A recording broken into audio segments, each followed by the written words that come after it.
Hello. Okay, this is my second live stream of today. I'm just gonna keep doing this until I get better at it. I just made myself disappear. Oh, now I'm ghostly. I guess I kind of like this. Okay, so what are we doing now? Okay, now let's share this. All right, I'm gonna go to YouTube. Yeah, so basically I've been. Oh, okay. I like Stephen Milo. He's got some stuff. Wait, I'll put this somewhere where you guys can see it.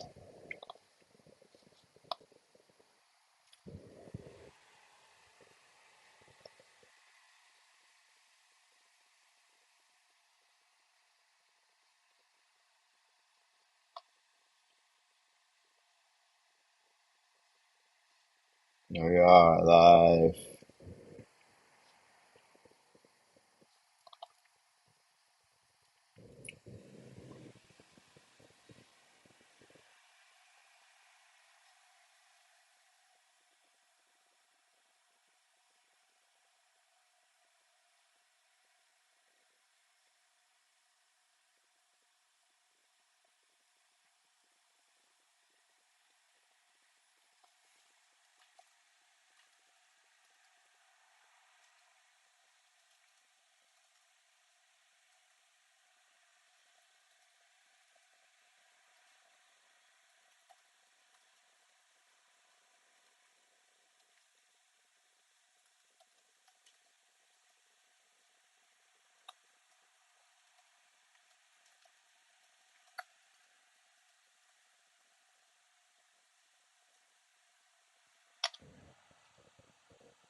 Let's talk about Ishin a little bit. I'll show you how I work now. Let's bring in our buddy Chatgpt, which we're going to be talking a lot about. Okay. All right. So give me a Twitter thread where I want to talk about this. Say,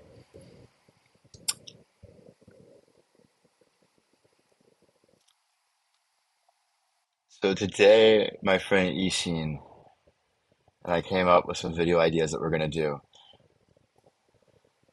And we've already started making some. I'm going to tell you about two of them now. Three of them. We're going to talk about three of them. Things that we're going to start making right away. He's going to be my roommate. Let me tell you a little bit about Yishin. I met Yishin and Paul in 2006 when I first moved to China. I met them in Shenzhen. They worked in Huaqiang Bay. Uh, I speak really bad Chinese, but the Chinese I do speak, I learned basically drinking with them. So this is a guy. This guy came to my wedding in the Philippines. That was his first international trip, first time abroad. He's from Chaozhou. He's a very traditional Chinese guy, but we get along really, really well. Uh, I often say I get along really well with Chinese men. Like I know how they think. Like, not all of them, but like this guy knows me for a long time. I know him for a long time. We have fun. We laugh. We have very similar senses of humor. He's also a pretty smart guy.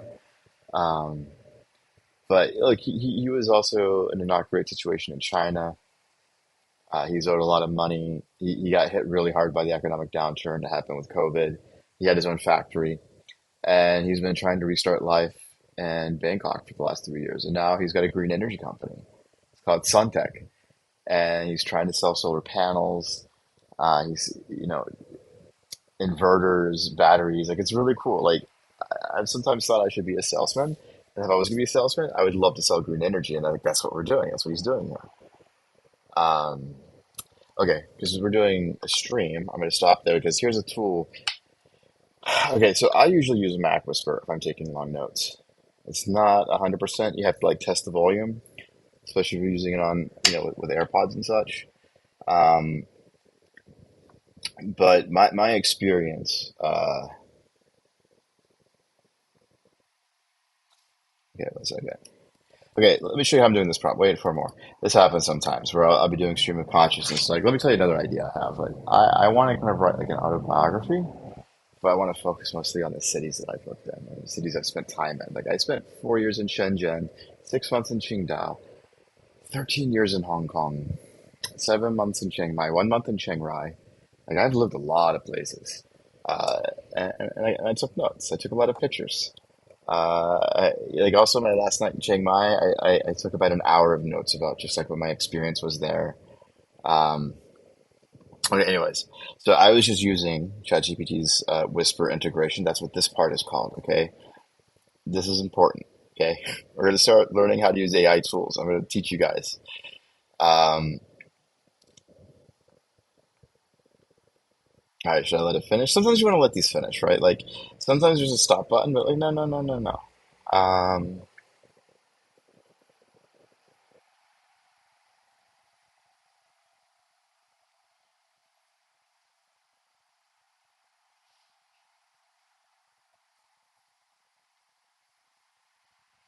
okay, I'm gonna add more context. And we also need to be thinking about what we include and don't include, right? I don't want to give too much personal information. Oh wait, no. I'm just reading this. Uh, it doesn't matter. Okay. So here are the video ideas we've had. Okay, just the immediate one, the lowest risk one. We live in a food desert.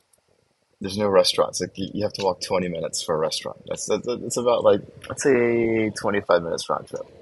It's good food, but it's a tent on the highway.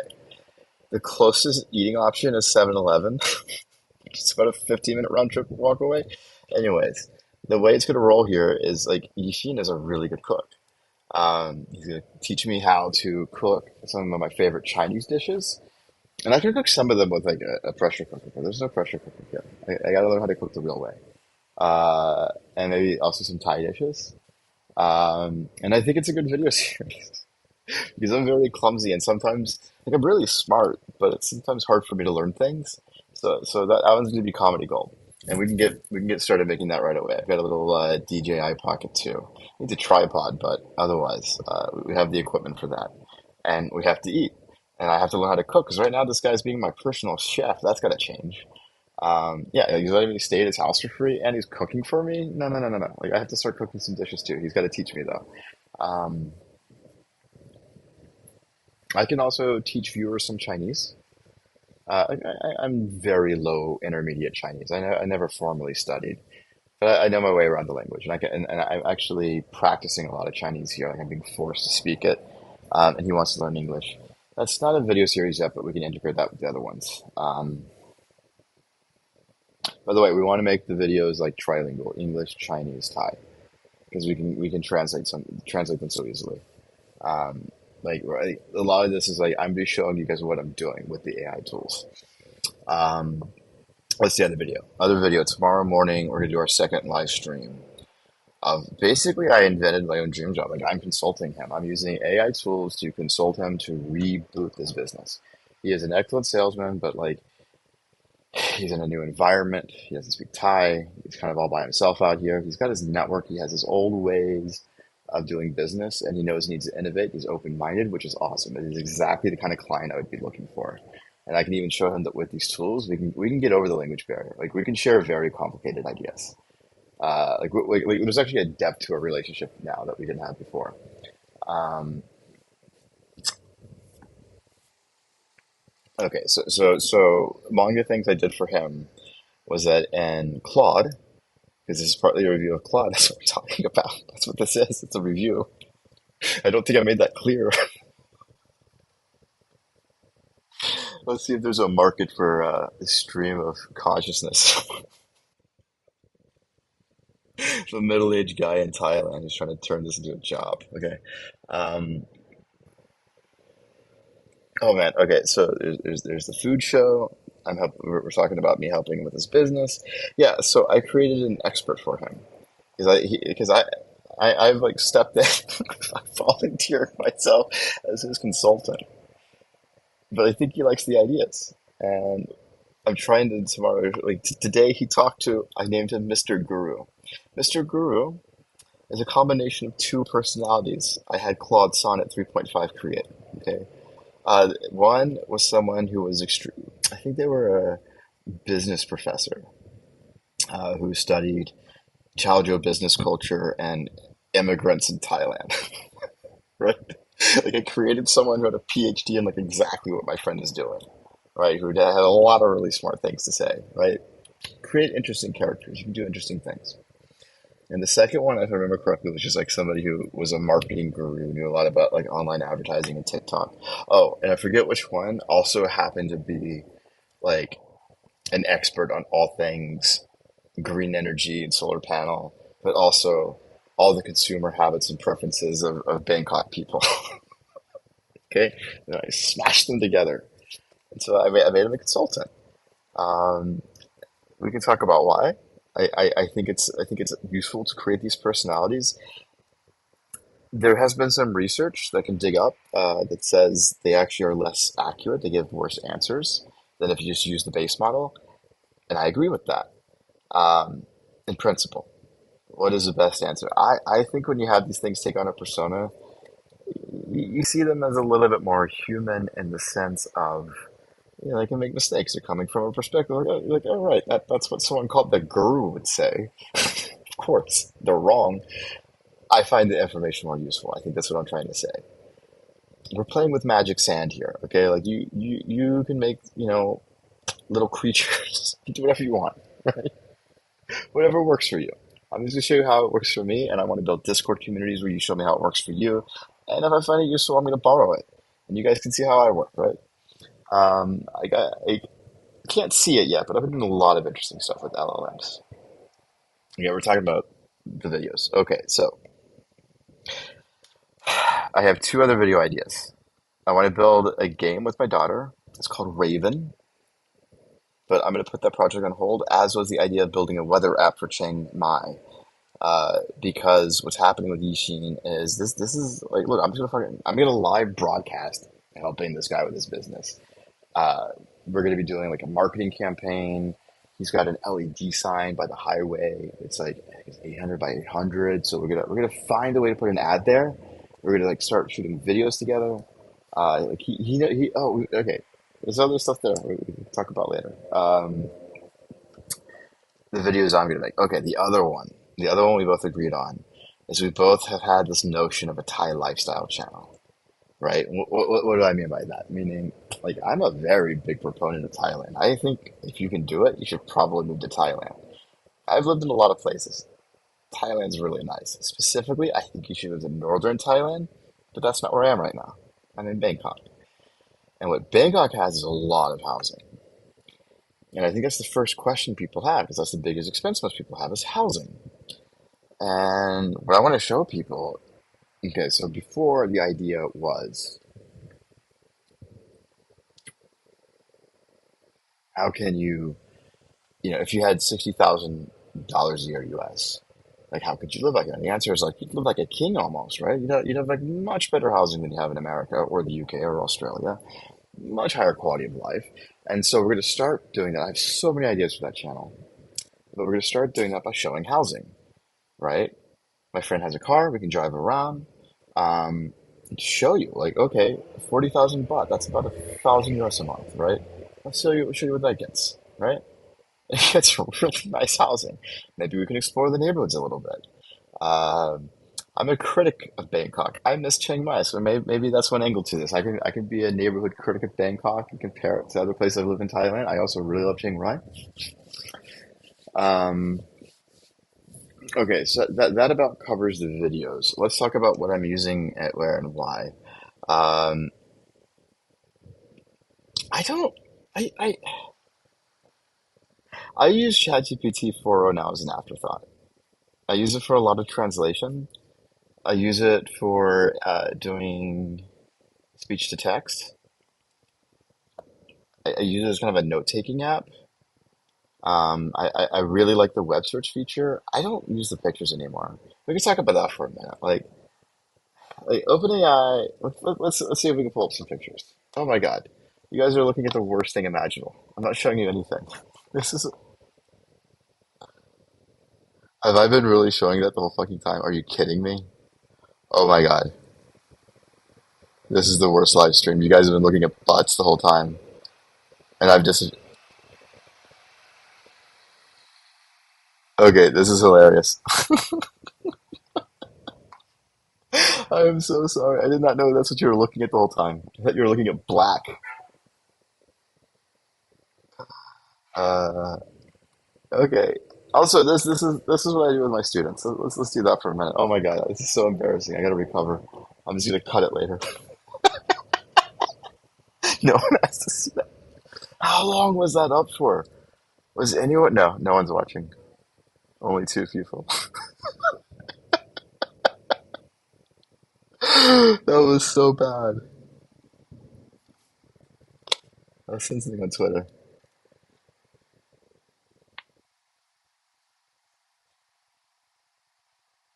I'm sorry.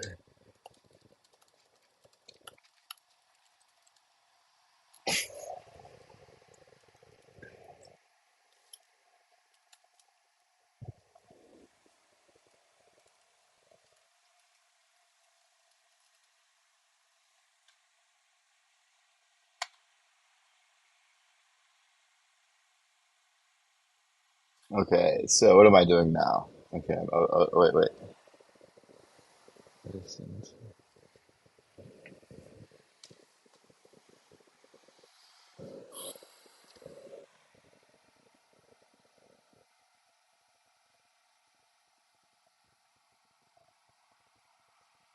Okay, so it's all over there. I don't like that angle though. But like, okay,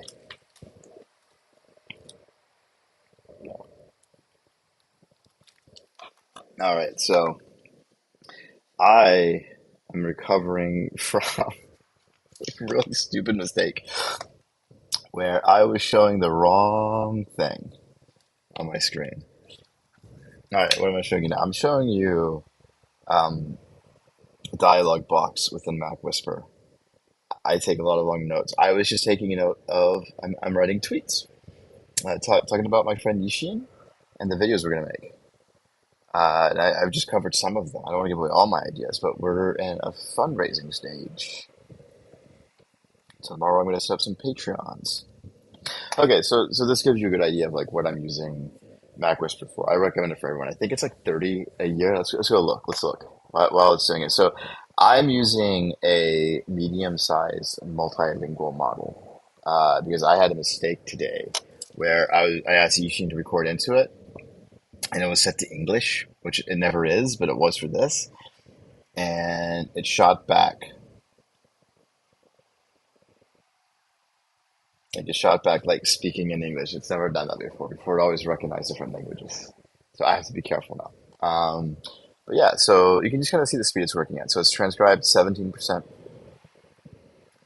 Uh, I think it's estimating that it's going to take 3.5 minutes or 3 more minutes remaining.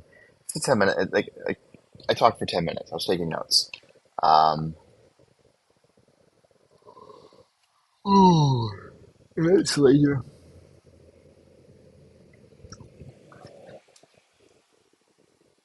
Oh, why we're on this?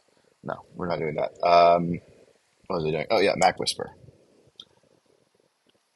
I see others selling something like this. Um, I don't know what the that one does. Okay, now Mac user one. Okay, it's like 40 euros. It's a little expensive, but oh my God, it is one of the best purchases I've ever made of an app. Like I use it almost every day.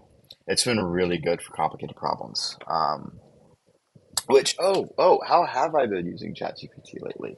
I've been using OneNote Preview a lot. I use it every day. I really like it, and I want to see what Anthropic's answer is going to be. I hear Anthropic's having new models this week. I don't know what I'm going to do if we have Opus 2, 3.5. Like that would be amazing. I don't know, man. I like smart. I am right now putting most of my work into Claude. Things I rely on, things I show other people, I do that in Claude. What was I saying? I was saying with the normal GPT-4o. Look, I take pictures of things. Like I'll give you an example. I should record this. Like when I go to restaurants, I'm very local. I eat very local, so I get menus that aren't in English. And look, these are things that would have been a big problem not long ago, like 2 years ago. Right? There's things you can do now. I mean, you can do this a little bit with like Google Translate, but not that well. Um, Now I can like take a picture and I can say like, "Hey, have Anthony Bourdain pick something for me, or review the items on this menu, or I can say like remove all the seafood, just give me everything that's not seafood. Like you make your own commands, you get around. It's really cool. You take pictures of signs.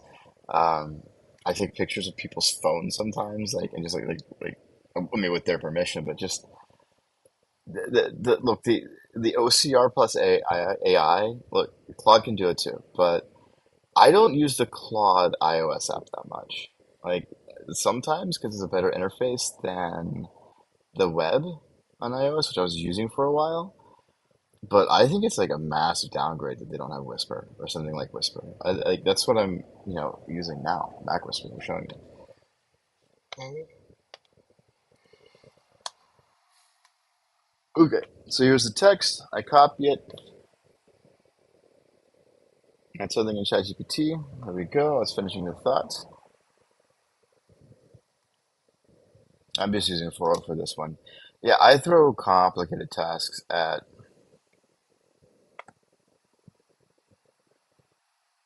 Okay, let me review this output. I'm gonna stop streaming in a bit. It's really late.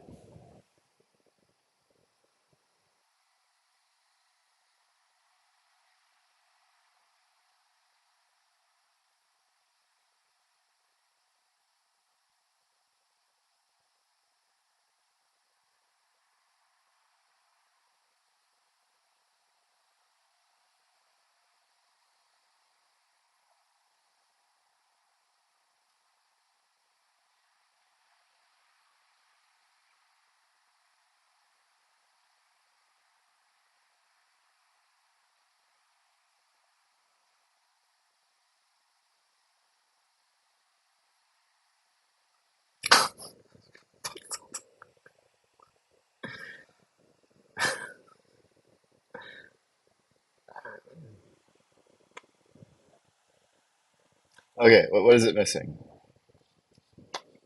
Okay, let's go back to Mac Whisper. I'm gonna talk about Ishin. I'm gonna go to bed. It's so late here.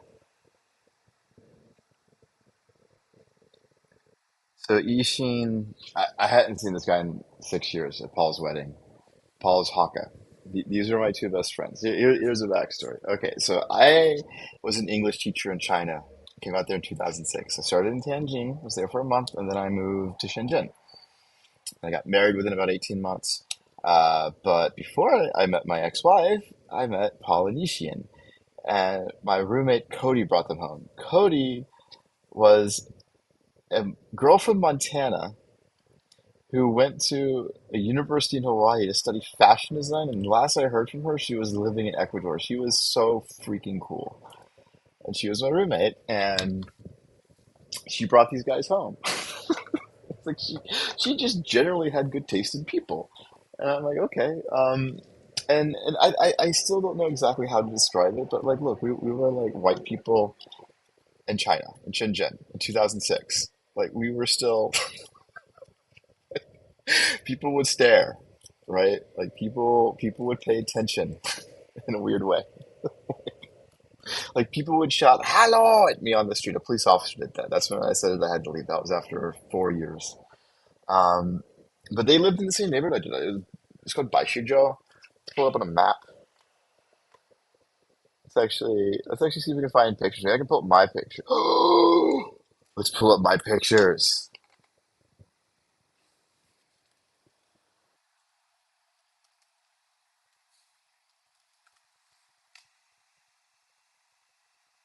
I have 8,000 photos on Flickr. Wow.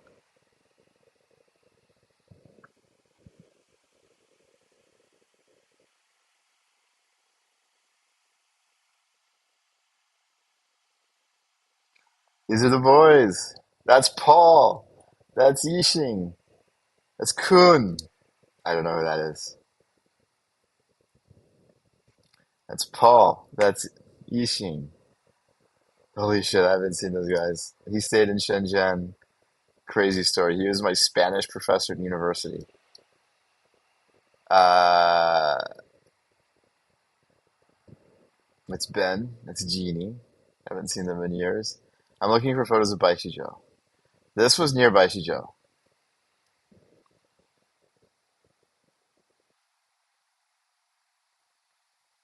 So this is like walking around. Yeah, this is just like walking around. I had a 35 millimeter camera. I said a 35 millimeter. I just walked around and took pictures of people. They let me. Like, this is my life. This is my Shijo. This is where Paul and Yishin live. I lived here too.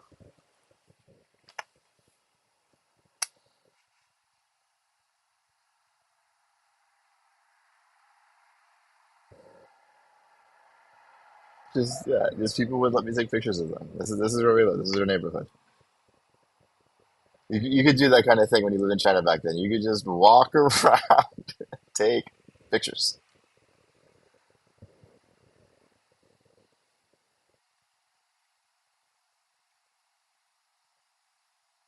I think those are my.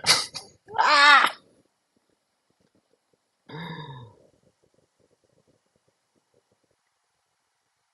Yeah, I really like low light photography.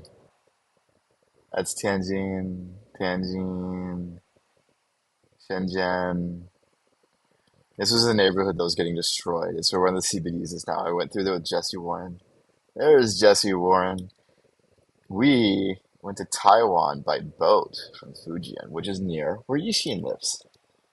Let's talk about that. Let's talk about Yixin a little bit more. Okay, so today I worked on another video series. I have a lot of video ideas. So he's from Chaozhou.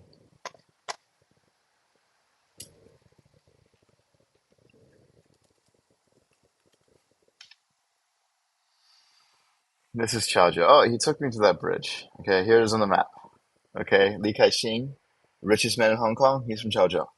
Okay, these are like it used Chinese people used to like comparing themselves to Jews. I, I'm just gonna say it like they're the Jews of China, right? There's a giant diaspora. They wound up in Thailand. They've been coming here for hundreds of years. Um, Whenever you hear Minanhua or Hokkien, you get a lot of that in Southeast Asia.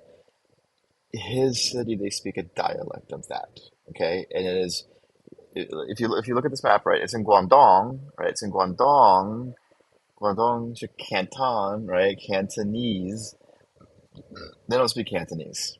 They're speaking the language family you find around Fujian, right? Which is also the language family you find around Taiwan, and also the language like if you meet like Chinese people in like Indonesia, Malaysia, they're usually Hokkien. Okay, there's a lot of active trade here. I mean, you have places like Quanzhou, which I've been to, which is amazing.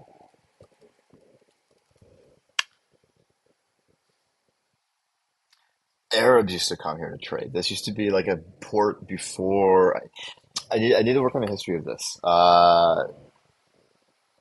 Yeah, this is okay. Yeah, here's a very good layout of this, right? You can see here. Okay, so Quanzhou's here, and Quanzhou used to be like I think it's about 500 years ago.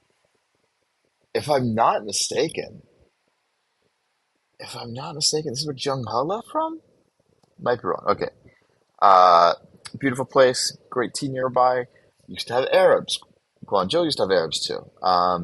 He was telling me about something about the myth of the red boat, and I did some research on it. And basically, like their whole people are inspired by they saw some white people crossing by their boat. So this is Chaozhou. Chaozhou's here. He doesn't say Chaozhou. He says Chaoshan. Chaozhou Shantou. Okay, You do that in Chinese, right? So like if you had something that was connecting Chicago with New York, you would call it like Shit York, like the naming convention in China. Okay, um, but yeah, they're based here, but it's mutually unintelligible with Cantonese. The other friend is from here, but he's Hakka. Hakka, they're like inner refugees. They're from like Henan. Some of them are from northern China. Uh, and there used to be wars between these local people, but like they were immigrants. So there's like crazy things happened here. Like there used to be Japanese dwarf pirates. I think they're called the Wokin. I need to look that up again. There's Japanese dwarfs. That's what they call them in Chinese. And like they pissed off the emperor so much he doesn't go to Haijin, which was like he blocked like if you live within like an hour walk of the beach or the coast, you had to leave. Like they would chop your head off. Like I've never heard, it's called the coastal evacuation, the hygiene, and they did it twice. Okay. There's also the Taiping Rebellion, which is like the largest civil war you've never heard of. It was we can talk about this more in detail some other time. It was basically a cult. This guy kept studying for the imperial exam, he kept failing, and he had a nervous breakdown. And when he was like recovering in his room, he had a tract, like like a Jack Chick tract, except for it was like handed out by the missionaries in Guangzhou in like 1860s. And apparently he had like some kind of like fever dream where he convinced himself he was the younger brother of Jesus. And he started this anti-Manchu revolution, right? Like they took a lot of territory, right? So they started down here, and then they launched into Guangxi. I've seen the remnants of like the stone forts around Yangshuo. Like go around Yangshuo, you'll see some crazy cool shit. I love that part of China. It's so amazing. Um, but they wound up taking Nanjing and like surrounding Shanghai, but they were so crazy that like not even like the British would help them. Like they turned their guns on them. Right? Like there's all this like anti-China bias in the curriculum in China where they try to say that like like the Western powers were always conspiring against China, and that's not true. That's not true. It's not true because when these like religious nutbags are about to overthrow the empire, the British turned the guns on them. They're like, no, we don't want to deal with them. We'd rather have the Beijing government. Okay, so there are events like this that kind of force the Chaozhou people out, right? And in Chaozhou, they do Gong Fu Cha. He gave me this as a wedding present 15 years ago. I treasured it. It was like very high quality. Like we didn't even do a video series on this.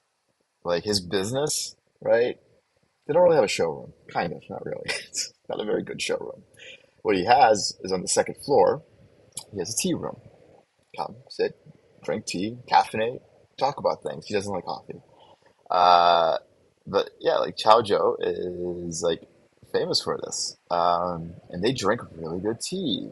They like to drink red tea from Wu Shan.